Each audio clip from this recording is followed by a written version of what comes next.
Here's an interesting article. As protests engulf the United States, China revels in the unrest. Chinese officials and state media are seizing on the moment to tout Beijing's authoritarian system and condemn American hypocrisy, a narrative that ignores many of their own issues. So let's see here. Look at this picture. Doesn't this look frightening? How these people are dressed. You see tear gas in the background. Three people, three people are down on the ground. They don't even have weapons. And this is the image that America is projecting to the world. So I mean, now you have countries like China, Iran, Russia. They couldn't wait for something like this, that America talks about democracy and rights and all this stuff, criticizing other countries, the way they treat people, especially China with the Uyghurs, the Muslims, and so forth. And now here you are, a police officer could kill a black man in broad daylight, even though people telling him to stop, and he still continues doing it. It shows that it gives the impression that America is not really the land of what we say, the rule of law. That's what's supposed to distinguish us from many other countries, the rule of law. We have no king. And the current president we have in the White House, he does not recognize the rule of law. He believes that he's above the law. He won't even show his tax returns. Right now, he has a case in the Supreme Court whereby over his tax return that the local DA here in New York wants to prosecute a case, but they need his tax return and he wouldn't give it up. So definitely he comes across as a king. The rule of law does not apply to him. You see, in England, the Queen in England, Queen Elizabeth, she can drive, but she doesn't have a driver's license. You know, she does not have a driver's license. She's the monarch. The law does not apply to her. She doesn't even have a passport. She could travel the world without a passport. So here it is. The cartoon shows the Statue of Liberty cracking into pieces. A police officer breaking through its couple robe. A man's head lies on the ground in front of the White House, his facade splattered with blood. Beneath Human Rights, says the title of the cartoon, which was published by People's Daily, the Chinese Communist Party's flagship newspaper, and circulated widely on social media sites this week. There it is right here. Ping Ping Cheng. Okay. Police officer cracking into the Statue of Liberty.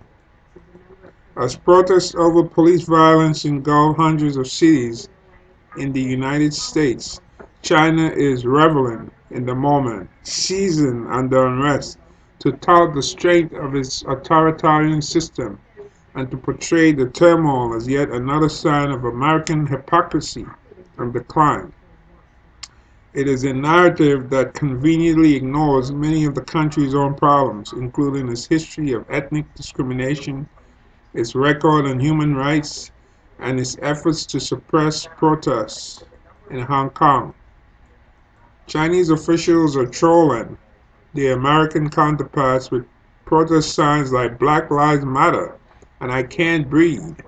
The state-run media is featuring stories about the double standard of the United States for supporting the Hong Kong demonstrators.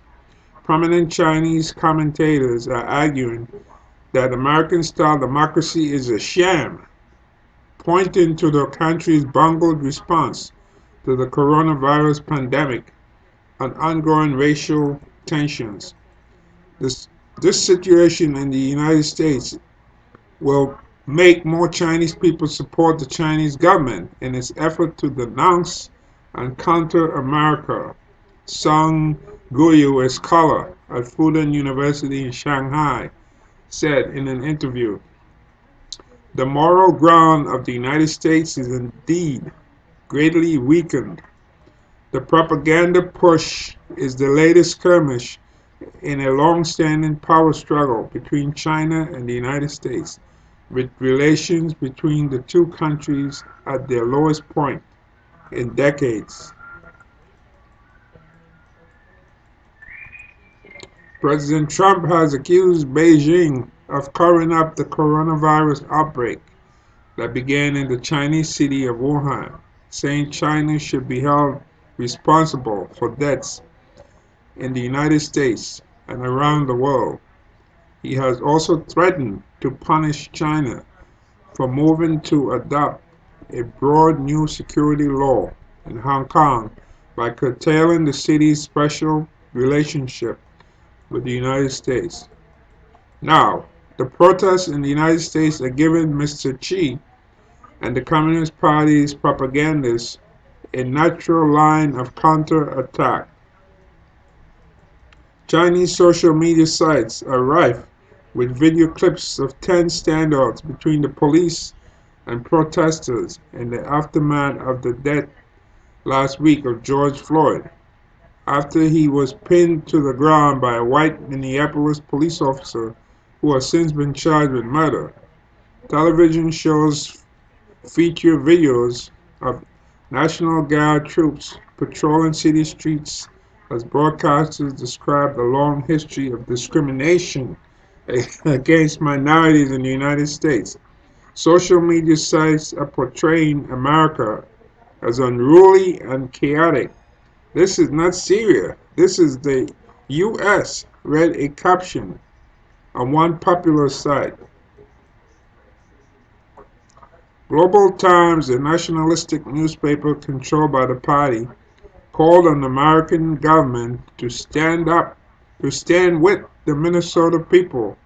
Its editor, in a tweet, pointedly called out Secretary of State Mike Pompeo, who had said, "We stand by the people of Hong Kong," in his condemnation of Beijing's move to impose national security rules.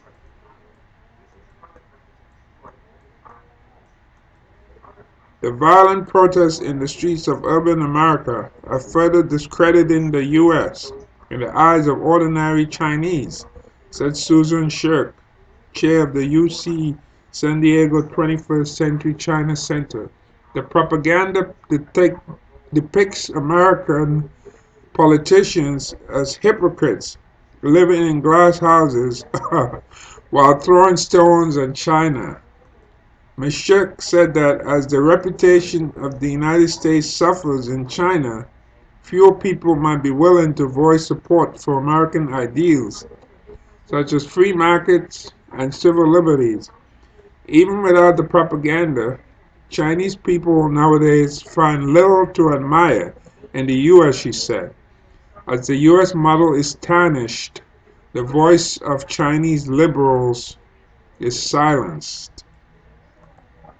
Yeah, and we bet all that has to do with President Trump, who, by the way, China, from what I read, would prefer to have Trump remain in office for another 4 years than a Democrat, because according to China, the Democrats would more care about human rights and speak about human rights. But as long as Trump is in office, Trump is not going to give a damn about human rights anywhere in the world. Not even in America. So even though the Chinese are criticizing America right now, they're happy that Trump is in office because Trump really doesn't care about human rights. And he's on record as not really caring. While Chinese officials have gleefully joined the global chorus of criticism aimed at the United States, the unrest has put them in an awkward position. China's government has long maintained strict limits on free speech and activism, and the authorities often resort to aggressive tactics to crush unrest. The police in Hong Kong, where the government is backed by Beijing, have been accused of using excessive force as they try to rein in anti-government protests that have convulsed the semi-autonomous territory over the past year. There's a picture there in Hong Kong with the comparison to Hong Kong unmistakable. Many mainland commentators have stopped short of endorsing the tactics used by American protesters. Instead, denouncing racism in the United States in general terms and rehashing protest slogans. The chronic racial wound in the United States is now smarting again, said a recent report by Xinhua, the state-run news agency. The Chinese government, in its first official statement on Mr. Trump's move against Beijing's national security rules, directly called out the United States for hypocrisy. The spokesman for China's foreign ministry, Zhao Lijian, noted on Monday how American officials have portrayed protesters in their own country as thugs, but glorify Hong Kong protesters as heroes. Carrie Lam, Hong Kong's chief executive, echoed the party line on Tuesday, accusing the United States of having double standards. When it comes to their country's security, they attach great importance, she said at a regular news briefing. When it comes to my country's security, especially regarding Hong Kong's current situation, they have put on tinted glasses. Chinese officials wading in the complex racial politics of the United States have sometimes struggled with striking the right note. A spokeswoman for the Chinese Foreign Ministry, Hua Chunying, was widely praised in China recently when she wrote, "I can't breathe," in response to a critical Twitter post by an American official. But she had less success with a post on Monday when she wrote, "All lives matter," apparently unaware she was embracing the slogan that has been used in the United States to criticize the hashtag Black Lives Movement. Chinese officials have used the protests to revive favorite propaganda themes, including the idea that the United States acts as a bully on the world stage, meddling in the affairs of other countries.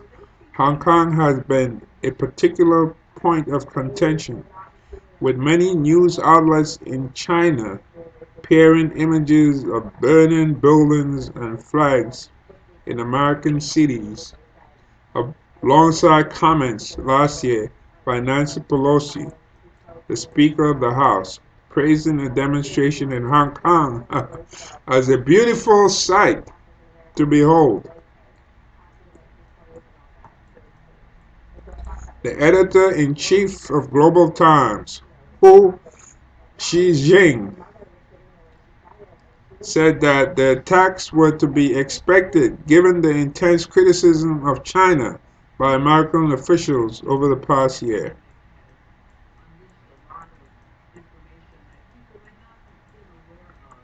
A rally in Hong Kong last year calling the U.S. Congress to pass the Hong Kong Human Rights and Democracy Act, calling for the U.S. It's kind of a vengeful feeling, which I think is human nature, he said in an interview. Americans shouldn't be unhappy about it. Mr. Hu said the unrest in the United States as well as the failures in the country's response to the coronavirus pandemic, has strengthened confidence among many Chinese in Beijing's political system. It has been made It has made them believe that the government of this country really cares about people's lives and well-being, he said. They see how the US government and capital despise the lives and interests of vulnerable and marginalized groups.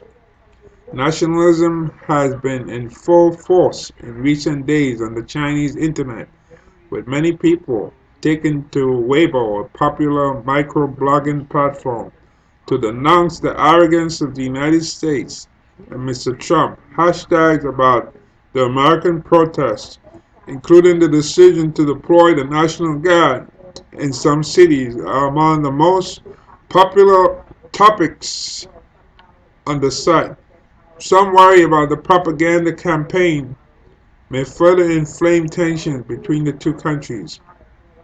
He Weifang, an outspoken law professor in Beijing, said that even some critics of the government are becoming more sympathetic to the official line. Any Chinese with a brain, he said, would not simply look at it as China being so successful and the US being a failure. But he added, with the terrible compression of space for free speech, many people's heads are gradually broken. So see, uh, what's interesting is that here we are in the United States preaching about, human rights in countries like China. Also, Iran is also the the chief man in the Ayatollah, and Iran is also calling out the United States about rights for black people in America. That's interesting because when the American embassy was overtaken by the Iranians in Tehran in 1979, I don't know if people may remember that. 1979, U.S. embassy taken over by a group of students. Eventually, they let every black person go. Yeah, every black American who was working there was let go. If you were not black, then you remained in the embassy, and that went on for like a whole year. So the black people were let go, and Iran believed at the time that black people suffered enough in America, so that was the excuse. So the black people were let go.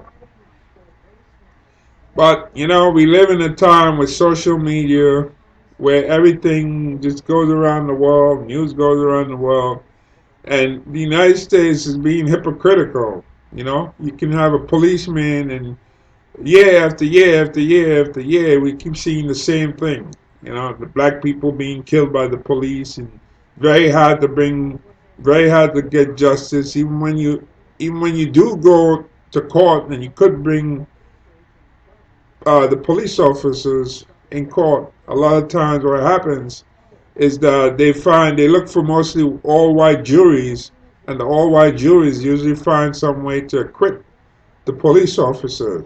And I think one of the cases, like Philando Castile, when the officer killed him, shot him, even though he had a legal gun, and he was acquitted. I mean, really, a man has a seatbelt on, you know, he has a seatbelt on, he had a legal gun, he had a permit to carry it, and he was killed because the officer had fear. And then Walter Scott in South Carolina some years ago, his problem was that he was stopped for a traffic infraction, I believe a brake light, and he owed child support. And he figured, if the police check, they're going to find out I owe child support. So he did the stupid thing and decided to run away. By running away, the officer chased after him, tried to use a taser gun, and then couldn't catch up with him. So he stood and he shot him. Must have been about at least 20 feet away. Killed him, shot him in the back, dropped the taser next to his body, which is called planting evidence. And it so happened there was an Asian American guy who was passing by, and he pulled out his phone and recorded everything from the moment where you had the tussle with the taser, and the moment Walter Scott was running away, and the moment the officer was shooting at Walter Scott. And they had that evidence, and he took it in and so forth. They saw it, brought the officer to a trial, and this is let's see, North Charleston, South Carolina, and the first trial, the jury hung. Imagine that, with all that evidence, where they saw the white police officer planting evidence, dropping the weapon right next to the body. He was a good distance away from Walter Scott, maybe at least 20 feet or more from him, and he killed him, shot him in the back. And by the way, the case Tennessee versus Ghana, the United States Supreme Court, I believe this was 1985. You can't shoot a fleeing suspect in the back, especially when he does not represent a threat, doesn't have a weapon to say that he could turn around and shoot you. And that's the case, Tennessee versus Ghana, where officer shot somebody who was trying to flee. He was trying to jump over a fence, and the court ruled against Tennessee and said no. If somebody is unarmed, you can't shoot them unless they represent a danger to you, like they have a weapon, a gun, or something that they can use. But you can't. So Walter Scott definitely was the Walter Scott case definitely disproves us that even though he was unarmed, he had nothing. The officer said, I fear for my life, so therefore I shot him. And you find that, I don't know the makeup of the jury, but in the South Carolina, all you need is one person to hang the jury, and which is what they did. And they hung the jury. So if somebody's racist or Ku Klux Klan or white supremacist, it's easy to get in these juries, a state jury, because it's like people don't seem to have any fear with state jury. However, when the federal government came in, the officer who shot Walter Scott finally decided that's it. And I think he got like 20 years in prison for that. He made a deal instead of going to trial. He figured, well, in the federal court, there's a good chance on civil rights violation he'd be convicted. So he decided he's not going to risk it and get 30 years. It will be 30 years instead for civil rights violation for killing somebody. So he had a choice: 20 years or 30 years in prison. He took the 20 years. 20 years is much better than 30 years because everybody knew he was guilty. And you have to be lucky to find somebody who is maybe white, who is maybe prejudiced or racist to sit in the jury, because the federal court is not like the state court. You know, many people are more afraid of the federal government than the state government. You know, they take the chances because in the state court you're dealing with local DAs, and they're usually more friendly to the police. That's why it's very hard to get a conviction many times. But in the federal system, you're not dealing with the local DA. You're dealing with a United States attorney. And nobody votes them into office. They're appointed by the President of the United States. You see? So it's much, you stand a better chance in getting a conviction with United States attorney on civil rights charges than with a local DA on criminal charges against a police officer, because they all know each other, and the police officers working hand in hand with the DA's office for regular crime. and that's one of the problems. So I think it would be better if there's like when it comes to police killing or controversies like that, it's better if you have like a special office, special prosecutor who does not work with the local police, who can fairly investigate the case. Otherwise, you keep having this over and over. But in this article, we see that China is really relishing what's happening in the United States and calling out the United States government as being hypocritical. You know, the same things you're accusing China of that is happening right there in your own country. So the Chinese are very happy because they've been under criticism with the coronavirus, the pandemic going around the world. People are blaming them. Economy is being crashed, and now with the United States, you have this problem about race and murder and killing an unarmed. Not only was he unarmed, his hands were handcuffed behind his back, and yet he was killed with his face down, facing the ground. I mean, really, you know. So you couldn't give the Chinese something better. I mean, really, you know. It's really a gift to China. You couldn't even dream of something like that to give to them. So the Chinese are gonna milk this for as much as they can. The Iranians too are gonna milk it for as much as they can, and they're gonna portray the United States as a racist, hypocritical country, you know, and that's the way it is.